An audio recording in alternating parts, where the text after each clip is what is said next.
So if we could try to be brief, I'll start with Mr. Gates. Thank you, Mr. Chair. So I had a question about the ordinance, and that's the last page, the last section in no preemption. I think it sounds like a good idea to put that general savings clause or section in there, but I was a little curious what prompted, I guess, the need to insert this, and is there an example of a responsibility? I mean, usually preemption, municipality doesn't preempt federal state law, it's the other way around. So what responsibilities? Is there an example that brought this concern and identified the need for this section? I can answer that. This is Jessica Willoughby. Dean, I think it was in an abundance of caution, and two, in an abundance of communication to state very clearly that there's no intention to step on any toes here. I don't think there's any debate to be had with regards to preemption. We fully recognize that the federal government preempts our laws. So.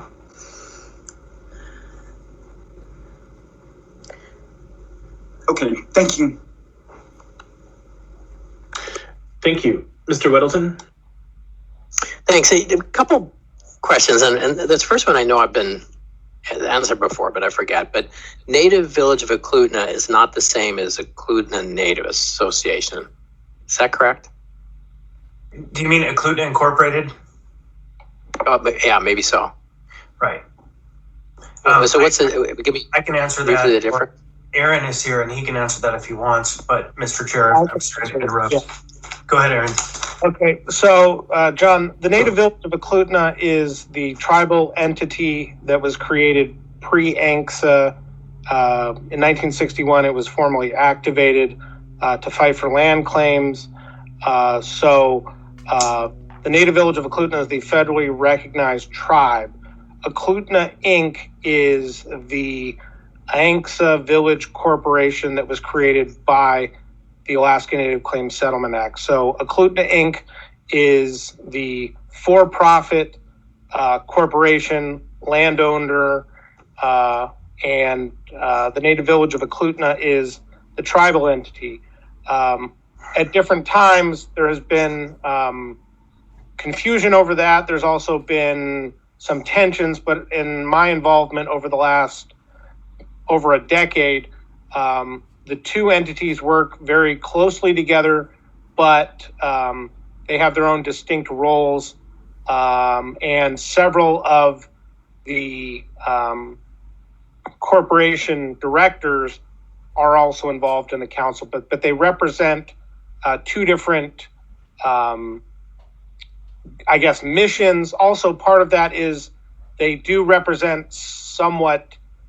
There is overlap between the people they represent, but a good example of that is that any person from Eklutna that was born on or after December 18th, 1971, unless they've inherited shares, is not a shareholder in Eklutna Inc. However, any person who can claim descendancy from a base roll member based on the 1938 census by the BIA can apply to become a member of the Native Village of Eklutna. Okay, that's a great help. Thanks. I think some of the players cross over, and it makes it a little fuzzy for me. But there is definitely crossover, but yeah, they're two distinct entities, and we, like many Alaska Native people, we wear multiple hats at different times. Good. And then if I could one more, and I'll combine actually two, I guess. But is what I look at this somewhat parallel to with Birdwood, which has a number of government powers, and we meet with them quarterly and just hash things out and tug and pull at different things.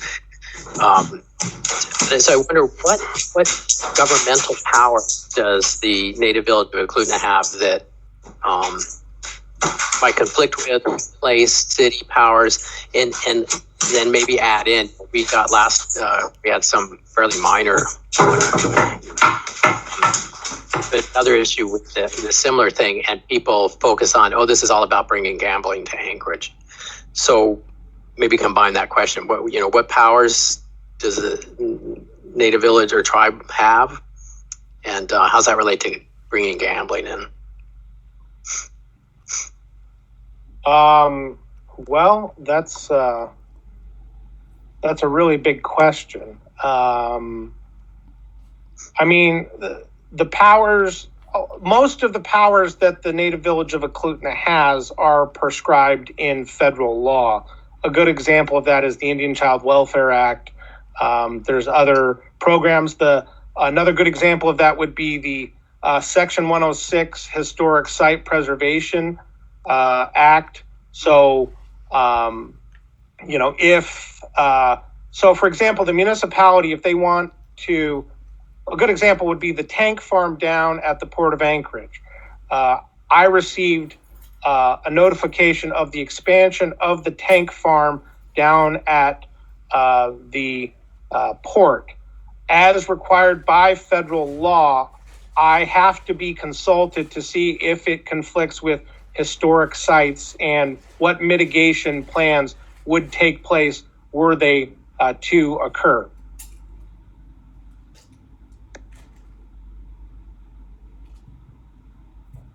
And by myself, I mean powers,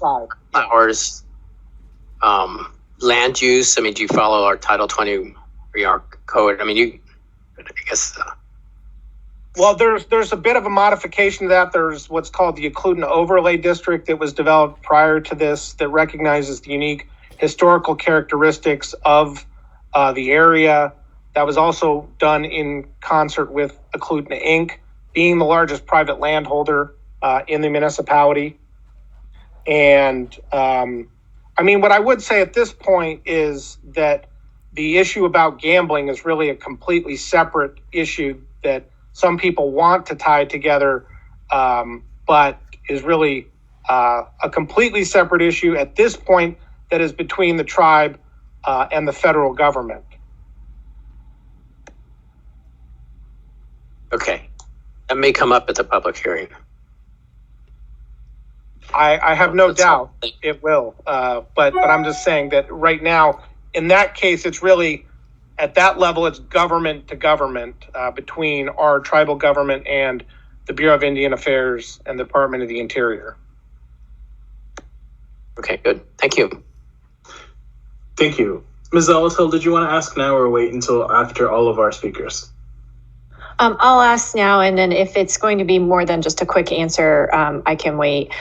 So the question is, what's this going to look like in operation and application? I see the reports, but who is going to be doing this work, I guess, within the municipality? I want to make sure that there's really clear route to making sure that the ordinance is effectuated. If I might, Mr. Chair. Yeah, go ahead. Thank you. So there are two elements that are going to clearly drive the fact that this will stay at a high enough policy level that the work gets done. It's essentially the mayor and the chair of the assembly who are going to drive the municipal side of the process, or the assembly as a whole, if the chair for some reason is not willing to entertain it. And so what it is specifically will be determined as we move forward with joint meetings between the two bodies and establish a work plan. There are discussions about trainings and implementation of policy across the administration that will be implemented by the mayor and the mayor's team on the 8th floor.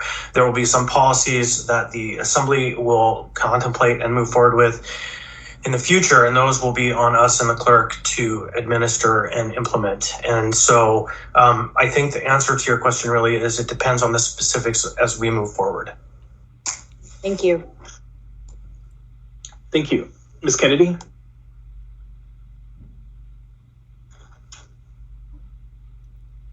Thank you, Mr. Chair.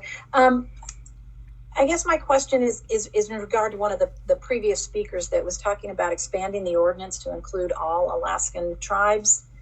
And so I certainly recognize that we have several of the tribes that hold their headquarters here in Anchorage and that, but I was interested in getting some kind of an example of when the municipality would actually need to work with a tribe outside of Anchorage, somebody that's a landholder outside of Anchorage, outside of the municipal limits. So I'm just curious as to what would really drive the need behind expanding to all tribes in the state of Alaska. Just need an example. Thanks.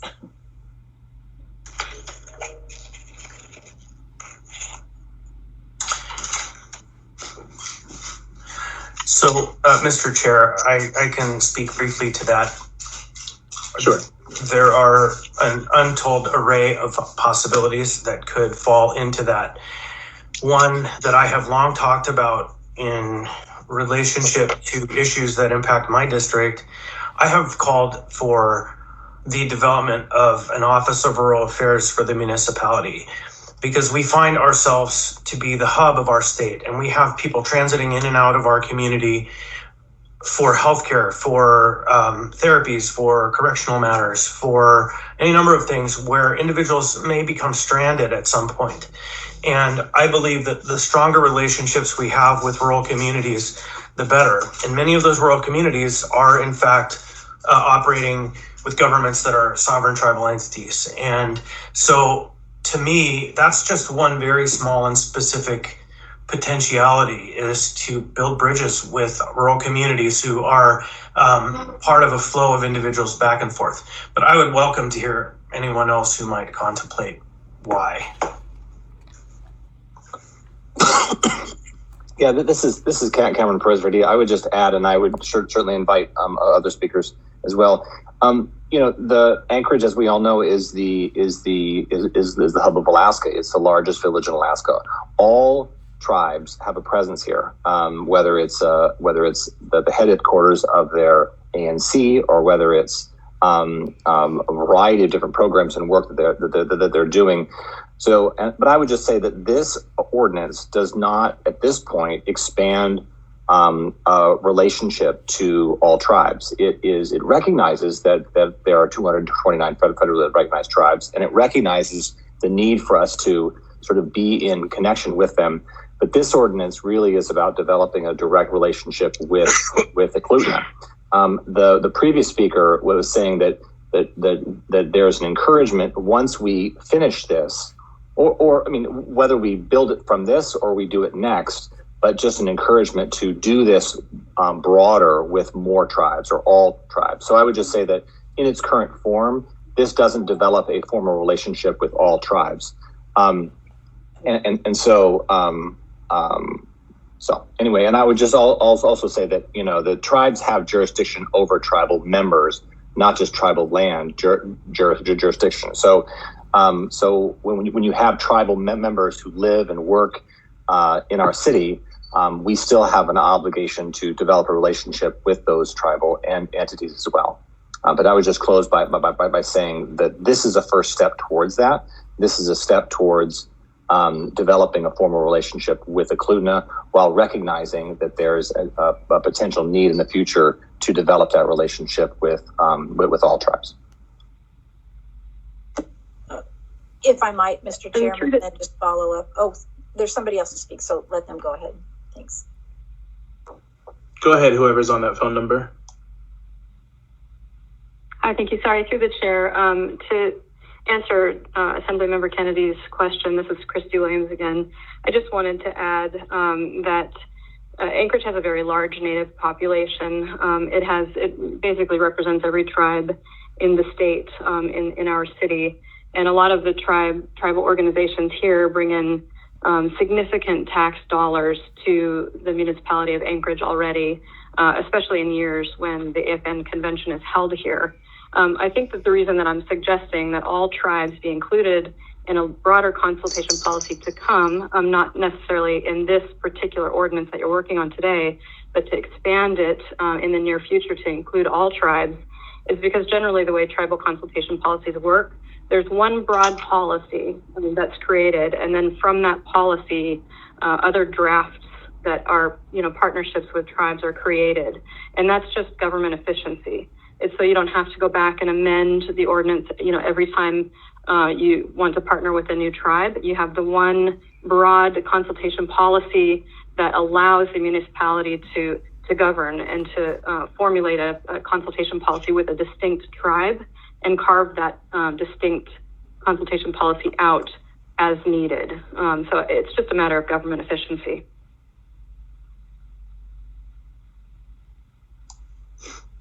Well, my thanks to all those that answered the question. So I appreciate that, because I did want to know if there was an effort then to amend this particular one, and I didn't want to lose the specificity to Eklutna. So happy to hear all the answers. So thank you, Mr. Chair. Thank you. Ms. Allard? Thank you. So they're probably really simple. This is going to go to Mr. Leggett. Just for clarification, is the NBE, are we sovereign land yet? Are you guys considered that? The native village of Eklutna has tribal jurisdiction over, we're arguing we have tribal jurisdiction over an 8-acre parcel in Birchwood. But beyond that, the lands on which the actual tribal headquarters sit are also owned by the tribe. They're not held in trust right now by the Bureau of Indian Affairs. So it's a really technical issue. But to answer your question, no, the lands that are held by Eklutna Inc. are not considered sovereign lands at this point. Okay, thank you. And this probably would help to go, Mr. Chair, if I can, to Mr. Weddleton, that the state law would really have to be involved if there was any sort of casino that was to go up anywhere within Eklutna land. And based on that, that might reassure that NBE would have to work with the state on that. And that's something that they could work out. And then I'd also just like to direct a question to Mr. Constant, since he's being the sponsor on this. On the resolution, or what we're doing right now, are we included, and I say we meaning the Assembly as a body, with the reporting and the accountability, so that we could be briefed on what's happening within NVE and this government to government relationship? Yes, it's essentially relationships, Mr. Chair, I'm sorry. Yes, it's directly linking the Assembly and the mayor to the native village. So it's one of those unique arrangements where we are not devolving all of the negotiating authority to the mayor, which is traditional, but instead we are reserving for ourselves the right to be closely involved. Thank you. And then if I could just do one last follow-up, then my only concern would be the term sovereign inside of this. But other than that, I'm very supportive of it. And I would probably bring forward an amendment just to everybody aware to take the word sovereign out. But other than that, I think this government to government plan is a really great thing. Thank you. We're going to go ahead with one more question, and then we'll go to our last slate of speakers. Mr. Gates? Thank you, Mr. Chair. Yeah, my question is about the costs. I noticed there was no summary of economic effects attached with this ordinance. So there's several mandates, though, that look like they will incur some costs. You know, the mandate to develop the written policy, to have 2 meetings a year, to train municipal employees. So was there some cost associated? Will there be a C submitted? And what is it? How will it be covered? Mr. Chair, if I might. Go ahead. Thank you, Mr. Gates. No, there isn't a C at this time. What we have determined is that at this point, other than the 2 meetings and at least some concept of training, we don't know what the specifics are. And as we engage in the first formalized meetings between the bodies, then we would be able to determine. And if there are costs associated, we would bring them forward. But at this time, having a couple of meetings, I think, is a nominal expense to the operation of the municipality. And the development of trainings, we'll see what the administration determines that means. If I could follow up shortly, a summary of economics effects is not required if the cost is under $30,000. So I guess their response is saying we pretty much feel it's below that threshold of 30,000 a year. Mm-hmm. Yes, unless at some point in the future additional work and effort is determined, and then we'll come forward with an appropriating mechanism. Thank you. Thank you. Ms. Aller, do you have one more question? I do, thank you. To the parties involved in this, is it possible that we could change the word sovereign to unique? And I guess, Aaron, maybe I can reference that or refer that to you, that question. No, the reference to our sovereignty is established by federal law. It is something the municipality of Anchorage has sovereignty. The native village of Eklutna has sovereignty. I wouldn't question that by saying that the city of Anchorage is unique. Mr. Chair, can I direct that one to Jessica, to Todd Sherwood as well? Sure, if they have anything to add.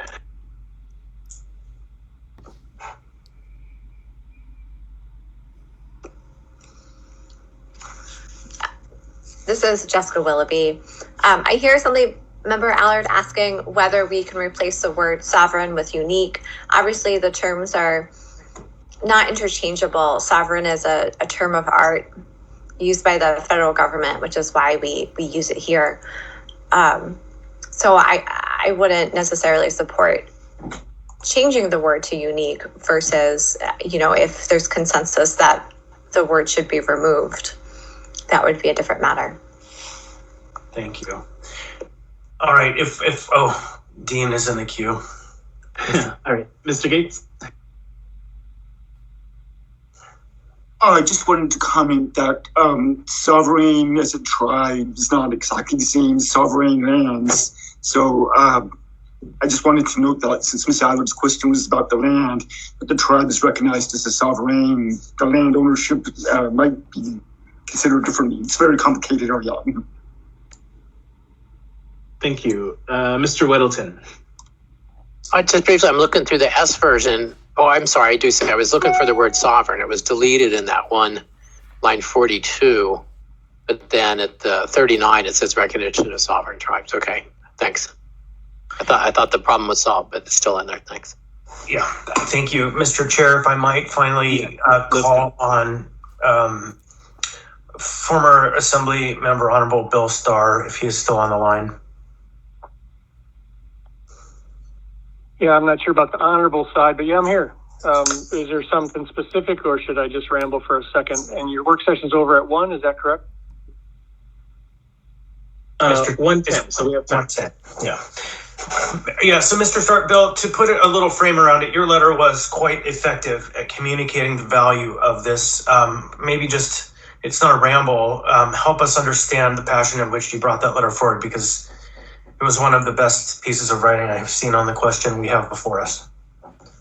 Well, I think that's the key, is what is the question before you? And that's what I've always found helpful to diagnose as you approach the question. And one of the things that's effective is communication as you guys outreach. And my experience in the outreach, particularly to that entity that is sovereign, that is unique, that is in a very unique category inside a municipality, that's how you framed it. When you move forward to sort of codify how you're going to work with that entity, I think it becomes less of a challenge that it's sovereign or that it's unique or that it has government powers of its own. But what I believe you do is you set up a mechanism recognized both by the current assembly, the current executive branch, and those to come. What I also believe that it does is that it puts the responsibility on NVE to step up with a structure, with a formality, with a well-known process for bringing issues to government and asking for solutions or engaging in cooperative understandings. That is lacking, and I believe Cameron spoke to it earlier, is that's what's starting to be done here, is that effective way of communicating.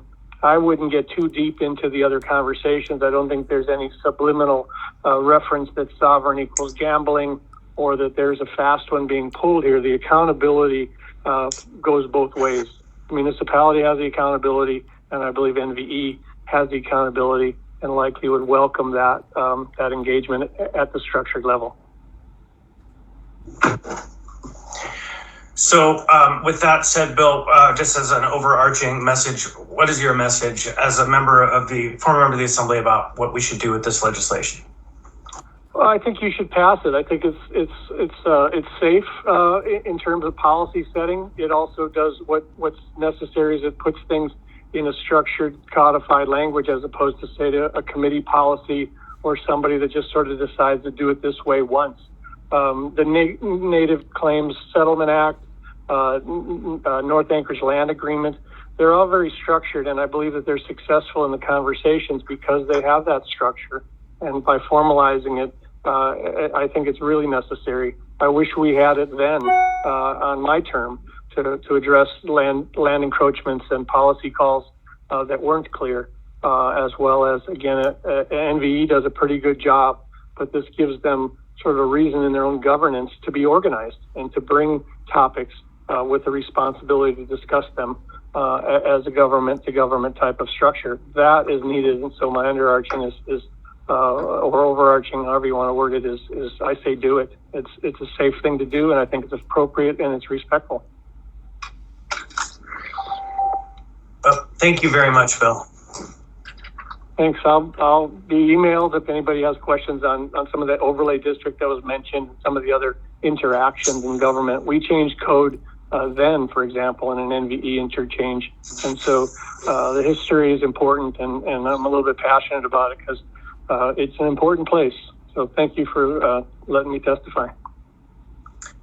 Thank you. And if we might, the last word before any last questions, Mr. Chair, I would like to hand the floor to Mr. Leggett to give us any final thoughts before we move to introduction and vote on this next week.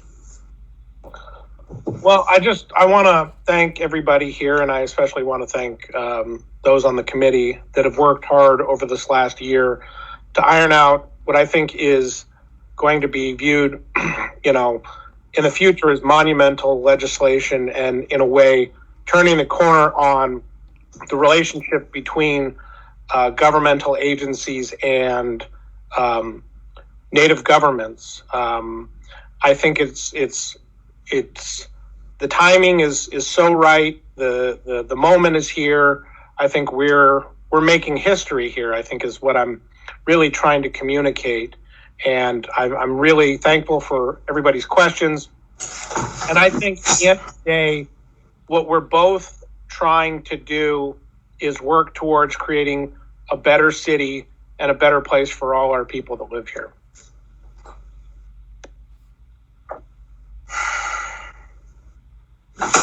Mr. Chair, with that, I yield back the floor and I just say thank you to everybody. Thank you, Mr. Constant. I just want to read a comment that was put in our chat into the record by Mr. Cameron Perez-Verdia. Quote, Anchorage is not bestowing sovereignty. It's only acknowledging the inherent sovereignty of tribes, end quote. All right, so if anyone else has any questions, please put yourself in the queue. We have until 1:10 p.m. Ms. Kennedy? Thank you, Mr. Chair. I just wanted to bring up the fact that I do have an amendment that has a couple different potential changes. So I wanted to talk a little bit and give people that are already here online, even though they may be there on Tuesday, but either to mull this over or comment if they want to. But one of the statements that was made during the presentation was in regard to the portion of the ordinance that talks about the statement is the preemption. It's in the 3.105.035. No preemption, and nothing in this chapter is meant to preempt, supersede, or replace any responsibilities that the municipality may have under federal and state law. And my amendment kind of expands on that. And it was the comment I think that was used was we don't want to step on anyone's toes. And, and that was kind of my intention here too, was that I wanted to make sure that this document wasn't in any way going to risk or complicate or conflict with any tribal status and standing that's already been established by the state or by the federal government or by the courts system, the courts. So I don't know if my amendment would really be necessary. I think it's more clarifying in terms of how it was meant to kind of protect both parties and risk nothing from both parties. But anyway, just so that you all know, I think you probably all got a copy of it when it was distributed right before this meeting. So hopefully everybody's seen it. And then the other one was just to talk about the idea of requiring that we meet 2 times a year. And I thought, in some cases that might be too much, and in some cases it may not be enough. So I was hoping that we would basically establish something whereby either the municipality or the native village of Eklutna could literally call for a meeting, because if it's if it's a month or so after we've had a biannual meeting or an annual meeting and something comes up, I would think that we would want to give them the ability to do that. So anyway, so that's in there too, and I guess we can talk more about it on Tuesday. But again, if there was anybody that really wanted to comment on that specifically before then, I'd be interested in the feedback. So thank you, Mr. Chair. Thank you. Mr. Dunbar? Thank you, Mr. Chair. So this is a question, I guess, for Dean or whomever helped draft this amendment, working with Crystal. So I don't understand the term unprecedented legal status. Is that, I just never seen the term unprecedented in our legal documents. Is that a term of art, or what does that mean exactly? To a certain degree, every time we take legal action, when we change the law, when we pass an ordinance, it's unprecedented. So what does that mean? Okay. Mr. Dunbar, I'd ask that Mr. Gates speak to that, because that is his term when we were working on this. Thank you. Yes, this is Dean. And that's actually a very good question. I was struggling with what term to put here, but if we put something that said not current, then people would look at the date of passage of this ordinance as to saying nothing that isn't established before the date of the ordinance. And I wanted to avoid that. I said unprecedented because I think that would just indicate that at the time that some issues being looked at, if there were any federal legal and state legal status that occurred even after the passage of this ordinance, that it isn't there. I welcome, legal's thoughts on a different synonymous type of term. The idea was, though, you have legal precedent that establishes legal status or jurisdiction or standing that's established by statute or by case law. So if there's no precedent for establishing standing or legal status, that's what this means. This code doesn't establish anything that doesn't have some precedent already set up in state or federal law. So, but again, I welcome some idea for a different term that conveys the same meaning and concept. Thank you. I guess, Mr. Chair, I would ask, I don't know if she's willing to shoot off the hip, but if Ms. Willoughby wanted to speak to this amendment, I think there'd be a good time to hear from her. Sure. This is Jessica Willoughby. Forrest, I'll defer until I see the amendment written, and I'd be happy to give you my thoughts, and I'd be happy to talk to Dean about this. Okay. Yeah. It's just not be widely disseminated just yet. But I think I guess I'll just say off the bat before, we'll have floor debate on this, obviously, but to me, it kind of feels like a hat on a hat. I don't really see how this amendment changes, the first section, I should say, changes what is already the case. But I could see how, if I was a member of the Native Village of Eklutna, for example, I might see this as perhaps a little worrisome, but I guess I would also defer to Aaron, and we'll have those conversations in the days to come. Thank you. Thank you. Mr. Constant? Yeah, thank you. On the amendments, I really have to think quite a bit, but these documents have both been reviewed by the Native Village of Eklutna, Native Tribal Council, and I'm not comfortable making these changes. I may be able to be made more comfortable, I don't know. But in particular, the issue of the meetings, I would speak to the custom that we hope through the drafting to institute by having 2 meetings. And that is that annually the municipality would host 1 meeting, and annually the Native Village of Eklutna would host 1 meeting. So it would be basically on the grounds of the entities themselves to host. So that's why we set 2. And in particular, the language of the amendment probably could raise some strong concerns, because we don't have a right to call the Native Village of Eklutna to meet. And so it can't be when called by either government. Everything we've done within the context and structure of this ordinance and this dialogue has been by mutual agreement. And so there can be no us telling them to do anything. So I have concerns about that second part as well. Can I follow up on that, Mr. Chair, please? So we are pretty much out of time, but I will do Ms. Kennedy, Mr. Dunbar, and then I'm going to close us off. Thank you, and I'll be quick, Mr. Chair. Mr. Constant, my thought, though, is not necessarily that the municipality would have the right to call a meeting, but the Native Village of Eklutna would have the ability to call an additional meeting should something arise that they felt needed our attention immediately. So that was really my motivation behind that, was not to preclude additional meetings. So we can have better discussion about it, but unless you think that the Native Village of Eklutna is actually also precluded from calling a meeting if necessary, then I will definitely be working on bringing this amendment forward. Thanks. Thank you. I would have a response, but I can wait. Thank you. Mr. Dunbar? Yeah, I think they probably are precluded from calling in the sense of like requiring us to, outside of our own ordinance. The thinking behind this was that, and I apologize if this was stated earlier and I just missed it, but that the Native Village of Eklutna would also pass their own resolution or their equivalent to our ordinances in their own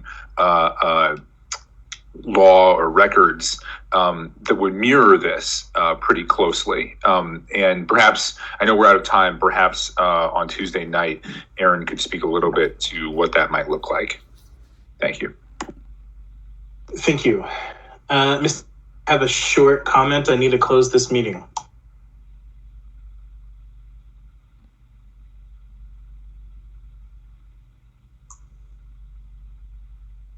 Mr. Gates? Oh, was that for me? Oh, sorry.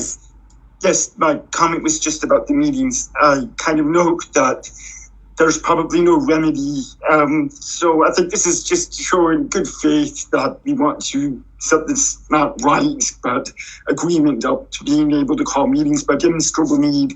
But, one party or the other just declines, I don't think there's any remedy to enforce this provision. But I welcome Lego's thoughts on that. But I just wanted to point out it's not a right per se, but good faith statement that this is what we would do if one party has to call it. Okay, thank you, Mr. Gates. With that, I'll go ahead and close this work session. Thanks everyone for the